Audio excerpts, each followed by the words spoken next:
Côte d'Ivoire. Tensions et émeutes à l'approche d'une présidentielle sous haute tension. Bienvenue sur ma chaîne.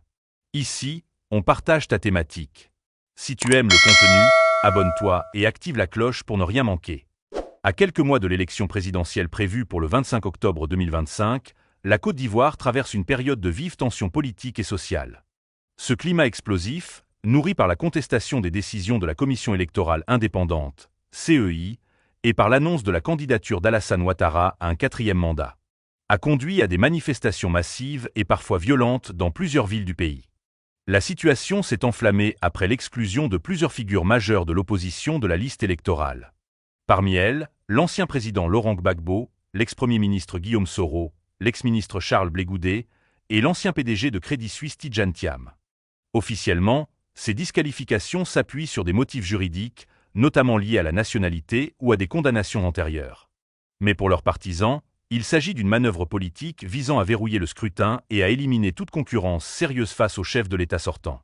Les premières manifestations ont éclaté dans les quartiers populaires d'Abidjan, notamment à Yopougon, bastion de l'opposition, où des milliers de personnes sont descendues dans la rue pour dénoncer ce qu'elles considèrent comme un coup d'État électoral.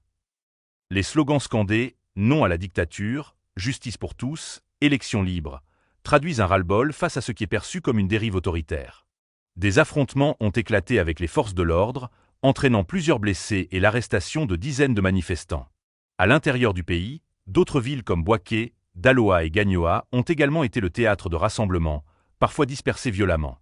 Des vidéos circulant sur les réseaux sociaux montrent des heurts entre jeunes manifestants et policiers, ainsi que des scènes de pillage sporadiques. Le gouvernement, de son côté, accuse l'opposition d'instrumentaliser la rue pour semer le chaos et déstabiliser le pays. Dans ce contexte tendu, les arrestations ciblées se multiplient. Plusieurs cadres du PDCI-RDA et du PPACI ont été interpellés, certains accusés de préparer des actes de violence. Les leaders de l'opposition dénoncent des arrestations arbitraires et une volonté manifeste d'intimider toute voix dissidente. Des avocats parlent même de détention prolongée sans jugement et de pressions exercées lors des interrogatoires. Les organisations de la société civile et les missions diplomatiques suivent de près l'évolution de la situation.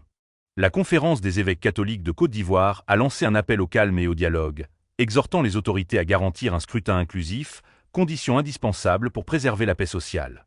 Des ONG locales rappellent que la crise post-électorale de 2010 à 2011, qui avait fait plus de 3000 morts, reste gravée dans les mémoires et qu'il est urgent d'éviter un nouveau cycle de violence.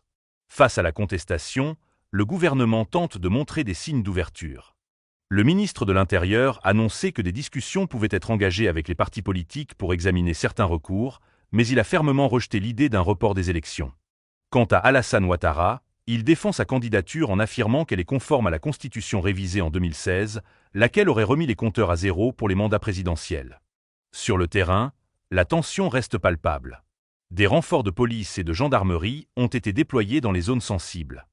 Les autorités surveillent particulièrement les réseaux sociaux, accusés de propager de fausses informations et d'attiser les tensions. Les militants de l'opposition, eux, affirment que les manifestations vont se poursuivre jusqu'à ce que leur leader soit réintégré dans la course. L'issue de cette crise demeure incertaine. Si le dialogue politique ne s'ouvre pas rapidement et de manière sincère, les risques d'escalade sont réels. La présidentielle, censée être un moment de démocratie et de rassemblement, pourrait au contraire devenir un facteur de division et de violence.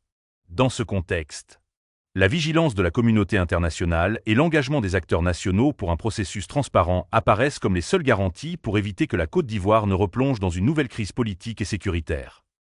Merci d'avoir regardé jusqu'au bout. Si tu as aimé, mets un like, abonne-toi et partage.